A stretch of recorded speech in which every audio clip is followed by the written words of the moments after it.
நமக்கு ஒவ்வொரு நாளுமே ரொம்ப சிறப்பாக அமையணும் அப்படின்ற ஆசை தான் எல்லாருக்குள்ளேயும் இருக்கும். ஆனால் ஒவ்வொரு நாளும் நம்மளுக்கு சிறப்பாக அமைஞ்சதா அப்படின்னு கேள்வி கேட்டோம்னா அப்படியே கொஞ்சம் தடுமாறுவோம்.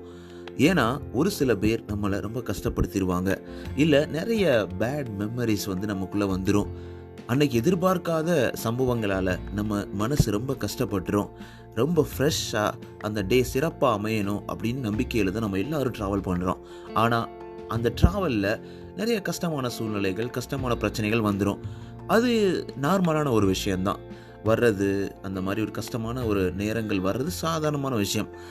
ஆனால் அந்த கஷ்டத்தையே மனசுக்குள்ளே வச்சு மீண்டும் மீண்டும் மீண்டும் அதை சைக்கிளிக் மாதிரி ஒரு சைக்கிள் பண்ணி நம்ம மனசுக்குள்ளே அதை கொண்டு வந்து அதுக்குள்ளேயே உழண்டு ரொம்ப சோகமாக அடப்போங்கப்பா இது என்னடா வாழ்க்கை அப்படின்ற ஒரு எண்ணத்தோட நம்ம வாழ்க்கை நகர்கிறது என்றால் அது ரொம்ப கஷ்டம்தாங்க. அந்த ஒரு கஷ்டமான சூழ்நிலையிலிருந்து எப்படி நம்ம வெளிவர்றது? Tips to stop reliving painful memories. அந்த பெயின்ஃபுல் மெமரிஸை எப்படி மறக்கிறது, மறந்து எப்படி நம்ம வெளியில நம்ம சந்தோஷமான வாழ்க்கையை வாழ்றது? இத்தனை கேள்விகளுக்கும் இடையே தான் இந்த எபிசோட் உங்களுக்காக அமைய போது. தொடர்ந்து இணைந்திருங்கள். அனைவருக்கும் அன்பான வணக்கங்கள். எல்லாரும் எப்படி இருக்கீங்க? நண்பா, நண்பி, உங்கள் வாழ்க்கையில் அனைத்தும் சிறப்பா, சந்தோஷமா, சூப்பரா அமைந்து கொண்டிருக்கிறது என்ற நம்பிக்கை எனக்கு இருக்கிறது. உங்கள் வாழ்க்கையில் அனைத்தும் சிறப்பாக அமையும். இல்லை ரொம்ப கஷ்டமாக இருக்குது, ரொம்ப பிரச்சனைகள் போயிட்டுருக்கு, இந்த வருடத்தோட இறுதி வந்தால் கூட அது விட மாட்டுது அப்படின்ற சோகத்தோட, இல்லை ஒரு கஷ்டமான சூழ்நிலைகளோட போராடிக்கிட்டு இருக்கக்கூடிய நண்பா, நண்பிக்கும் நான் ஒன்று சொல்ல விரும்புகிறேன். உங்கள் வாழ்க்கையில் எல்லாமே மாறும், எல்லாமே சீக்கிரமே மாறப்போகுது. உங்களுடைய சந்தோஷம் திருப்பி வரப்போகுது.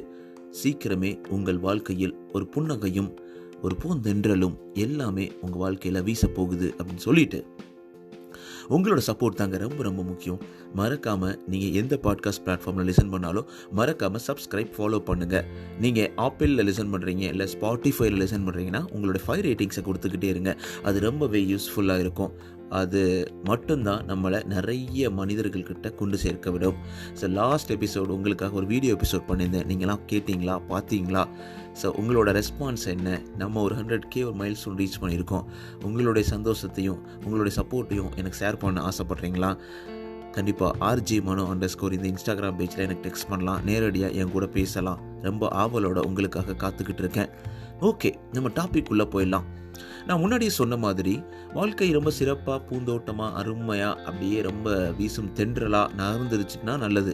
ஆனால் அதுவே அதுக்கு இடையில் நம்ம ஒரு பிரச்சனையில் மாட்டிக்கிட்டோம், இல்லை நமக்கு பிடிக்காத ஒரு விஷயம் நடக்குது, இல்லை நம்மளை கஷ்டப்படுத்திடுறாங்க, நம்மளுக்கு ஒரு பேட் எக்ஸ்பீரியன்ஸ் கிடைக்கிது அப்படின்னா நம்ம ரொம்ப சீக்கிரமே டவுன் ஆயிடுவோம். அது மட்டும் இல்லாமல் ஒரு சில பேர் டவுன் ஆகிறது இல்லாமல் அதை மனசுக்குள்ளேயே போட்டுட்டு திருப்பி திருப்பி திருப்பி திருப்பி அதை ரிவைண்ட் பண்ணி பார்த்துட்டு இருப்பாங்க. ஏதோ நமக்கு பிடிச்ச படம் மாதிரி அதை ரிவைண்ட் பண்ண பார்க்க நம்மளை ரொம்ப கஷ்டப்படுத்திடும். ரொம்பவே நம்மளை ட்ரபிள் பண்ணும். என்னடா அது இப்படி இருக்கே அப்படி இருக்கேன்னு சொல்லிட்டு அந்த பிரச்சனை என்னவோ சின்னதாக இருக்கும். அவன் நம்மளை தப்பாக பேசிட்டான் அப்படின்றத தப்பு தான், அவன் பண்ண தப்பு. பட் ஆனால் அதை நீங்கள் திருப்பி அவன் எப்படி என்கிட்ட பேசலாம், எப்படி இந்த மாதிரி பேசலாம், எப்படி நான் ஹர்ட் பண்ணலாம் அப்படின்னு நினைக்க நம்ம தான் ரொம்ப அஃபெக்ட் ஆகும். நம்மளை ரொம்ப கஷ்டப்படுத்திடுவோம்.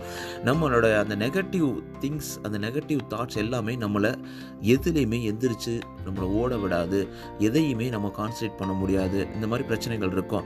ஸ்கூலில் இந்த மாதிரி நடந்திருக்கலாம், காலேஜில் நடந்திருக்கலாம், அவங்க ஒர்க் லைஃப்பில் நடந்திருக்கலாம், இல்லை ஏதோ ஒரு ஃபெயிலியர் நடந்திருக்கலாம், நம்மளால் அந்த எக்ஸாமை கரெக்டாக கிளியர் பண்ண முடியாமல் இருந்திருக்கலாம், இல்லை நம்மளால் அந்த ஒர்க்கை முடிச்சிட முடியாமல் இருக்கலாம், டைம் லைனுக்குள்ளே மேனேஜர் நம்ம கரெக்டாக ரேட்டிங் கொடுக்காமல் இருக்கலாம், இல்லை ஹவுஸில் ஒரு சின்ன இடத்துல நம்ம மனைவியோடையோ இல்லை கணவனுடைய ஒரு மிஸ் அண்டர்ஸ்டாண்டிங் நடந்திருக்கலாம். இது எல்லாமே சால்வ் பண்ணக்கூடியது தான். நீங்கள் அதை கரெக்டான வழியில் அப்ரோச் பண்ணி அதை கரெக்டாக ஹேண்டில் பண்ணால் கண்டிப்பாக அதை சால்வ் பண்ண முடியும். ஆனால் அதை விட்டுட்டு நம்ம அதை தேவையில்லாமல் நம்மளே அதை திருப்பி ரிவைண்ட் பண்ணி நம்ம மனசை கஷ்டப்படுத்துறது எந்த விதத்தில் நியாயம் சொல்லுங்கள்? நியாயமே கிடையாதுல்ல. ஸோ ஓகே, அப்படின்னா என்னப்பா பண்ணுறது இதை ஸ்டாப் பண்ணுறதுக்கு அப்படின்னு பார்த்தோன்னா, உங்களுக்கு பிடிக்காத, உங்களுக்கு சுத்தமாக ஒரு நல்ல ஒரு ப்ளசண்டான ஃபீலிங்ஸை கொடுக்காத எந்த ஒரு ஃபீலிங்ஸாக இருக்கட்டும், இல்லை எந்த ஒரு பிரச்சனையாக இருக்கட்டும், அதை திருப்பி நீங்கள் ரிமைண்ட் பண்ணாதீங்க. அதுக்கு என்ன பண்ணலான்னா, ஃபஸ்ட் எடுத்தோடனே ரெகக்னைஸ் வென் இட்ஸ் ஹேப்பனிங்.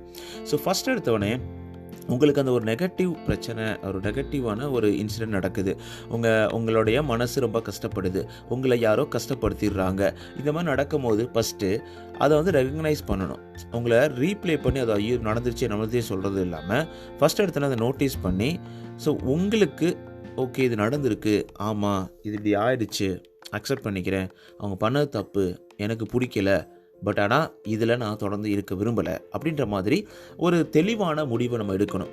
ஒன்று எடுத்து திட்டான், நானே ஒன்று திட்டுறோமானோ, நீங்கள் என்ன அப்படியே அமைதியாக உட்காந்துட்டு இருப்பீங்களா, என்னை பற்றி ஈஸியாக எடுத்துக்கலான்னு இருப்பீங்கன்னா கொஞ்சம் கஷ்டம்தான். பட் ஆனால் ஸ்டில் அதிலிருந்து வெளில வந்துட்டோம்னா ரொம்ப ஈஸியாக இருக்கும். இதை நான் நிறைய ஃபாலோ பண்ணியிருக்கேன். ஒரு விஷயம் என் மனசில் திருப்பி திருப்பி என்னை கஷ்டப்படுத்திகிட்டு இருக்கும். அந்த நாளை சிறப்பாக அமையாது, இல்லை அந்த நேரத்தில் எனக்கு ஒரு எரிச்சல் வந்துக்கிட்டே இருக்கும். ஆனால் அந்த நேரத்தில் நான் என்ன பண்ணுவேன்னா, ஓகே இதனால் ஏன் எரிச்சல் வருது அப்படின்னு யோசிப்பேன். இதனால் எதுக்கு வருது, இது நம்ம எப்படி ஹேண்டில் பண்ணுறது, ஓகே இதனால் எனக்கு என்ன யூஸ், இதனால் ஒரு யூஸும் கிடையாதுன்னு சொல்லிட்டு மைண்டை டைவர்ட் பண்ணிடுவேன், டிஸ்ட்ராக்ட் பண்ணி ரெகனைஸ் பண்ணி டிஸ்ட்ராக்ட் பண்ணிடுவேன். ஸோ அதை பண்ணும்போது நம்ம ஈஸியாக அதில் வெளியே வர முடியும். ரெண்டாவது பார்த்தோன்னா லுக் ஃபார் சொல்யூஷன்ஸ் சொல்லுவாங்க. ஸோ இப்போயுமே ப்ராப்ளத்தை நம்ம கொண்டு வரும்பொழுது அந்த ப்ராப்ளம் நம்மளுக்கு மேலும் மேலும் நம்ம மைண்டை கஷ்டப்படுத்த தான் செய்யும், நம்ம மைண்டை டம்ப் பண்ண தான் செய்யும். அதே அந்த ப்ராப்ளத்துக்கான சொல்யூஷனை பற்றி யோசிக்கணும். ப்ராப்ளம் ஆகிப்போச்சு, பிரச்சனை ஆகிப்போச்சு, ஓகே அந்த பிரச்சனையிலேருந்து எப்படி வெளிவருவது, அந்த சொல்யூஷன் மைண்டடாக நம்ம யோசிக்க ஆரம்பிக்கணும். அப்படி யோசிக்கும் பொழுது நம்ம ஈஸியாக அதுலேருந்து வெளியே வர முடியும். ஸோ எனக்கு இன்னும் ஞாபகம் இருக்குது, என்னோடய ஒரு பழைய மேனேஜர் என்ன சொல்லுவார்னா, இந்த மாதிரி நீ ப்ராப்ளத்தோடு என்கிட்ட பேச வர்றது ஓகே, எனக்கு சரியில்லை ப்ளேம் பண்ணுற அப்படின்னா ஓகே ஃபைன், பட் ஆனால் அதற்கான சொல்யூஷனை கொண்டு வா, என்கிட்ட சொல்யூஷன் தேடாத அப்படின்ற மாதிரி சொல்லுவார். அது ரொம்பவே யூஸ்ஃபுல்லாக இருக்கும். இப்போ வரைக்கும் என்னோடய கேரியரில் அதை நான் தொடர்ந்துக்கிட்டு இருக்கேன். அதே மாதிரி தான் உங்கள் லைஃப்பில் நீங்கள் யோசிச்சு பாருங்களேன். கண்டிப்பாக நீங்கள் ஒரு ப்ராப்ளத்தை மட்டுமே ஃபோக்கஸ் பண்ணிங்கன்னா அந்த ப்ராப்ளம் ரொம்ப புதாகரமாக தான் தெரியும். அதே அதை சொல்யூஷனைஸ் பண்ண ஆரம்பிக்கும் போது அந்த ப்ராப்ளமே ஈஸியாக தெரிய ஆரம்பிக்கும். ஸோ லுக் ஃபார் சொல்யூஷன் சொல்லுவாங்க. தேர்ட் பார்த்தோன்னா set aside time to think. So உங்களுக்கு ஓகேப்பா என்னால் முடியலை, ஒன்றுமே பண்ண முடியல, அதை பற்றி நான் திங்க் பண்ணணும், கடுப்பாக இருக்குது, எரிச்சலாக இருக்குது, இது நடந்திருக்கக்கூடாது ஆனால் நடந்துருச்சு, என்ன பண்ணுறதுன்னு தெரியலை, இது ஏன் இப்படி நடந்துச்சு அப்படின்ற மாதிரி நீங்கள் கேள்வி கேட்குறத விட்டுட்டு ஒரு டெய்லி ஒரு 20 மினிட்ஸ் அதை பற்றி நீங்கள் ஃபீல் பண்ணிக்கலாமே. ஓகே காலைல எழுந்திரிச்சோம், இல்லை நைட்டு தூங்குறதுக்கு முன்னாடி, இல்லை ஒரு வாக்கிங் போகும்போது மட்டும் அதை நினச்சிக்கிறேன் அப்படின்ற மாதிரி மைண்டுக்கு ஒரு திங்கிங் அதுக்கு இடையில வரும்போதெல்லாம் I will think about that later அப்படின்ற மாதிரி மைண்டுக்கு உங்களுக்கு சொல்லலாம்.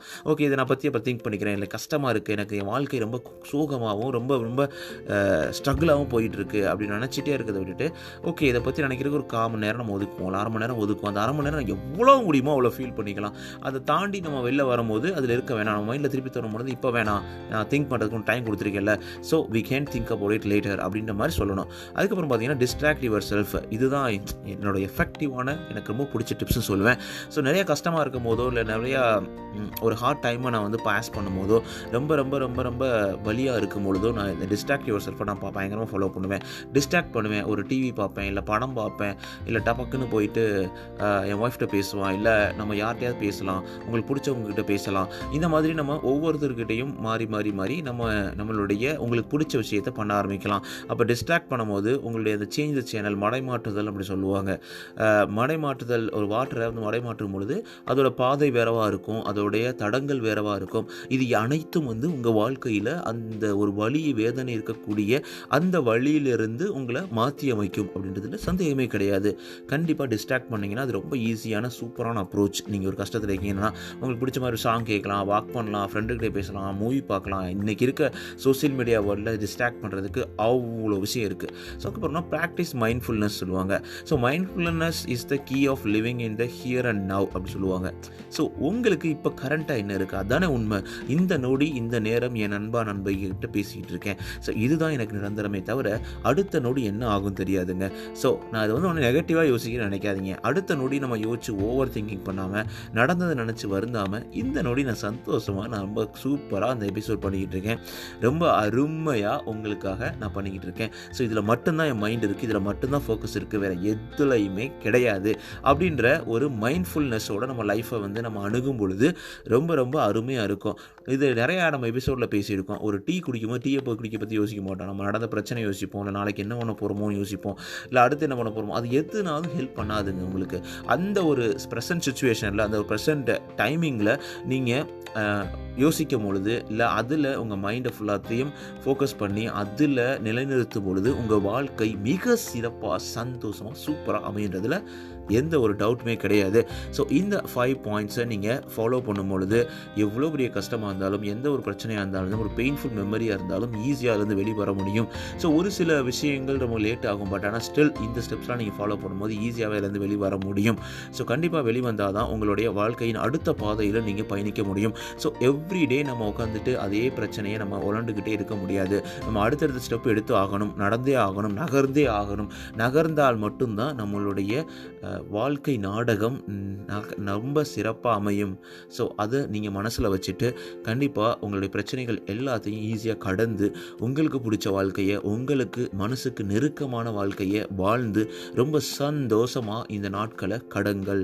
ஸோ பல்வேறு நாடுகளில் இப்போ ஹாலிடே சீசன் வந்துட்டுருக்கு, நிறைய ஹாலிடேஸ் போயிட்டுருக்கு, கிறிஸ்மஸ் சீசன், அது மாதிரி ஒவ்வொரு நாட்டிலையும் ஒவ்வொரு பிரச்சனை, ஒவ்வொரு சந்தோஷங்களும் ஒவ்வொரு பிரச்சனைகளும் போயிட்டுருக்குன்னு சொல்லலாம். ஆனால் சந்தோஷத்தை நம்ம எடுத்துக்கிட்டு இந்த ஒரு ஹாலிடே சீசனை ரொம்ப சந்தோஷமாக, சேஃபாக, சூப்பராக என்ஜாய் பண்ணுங்கள்.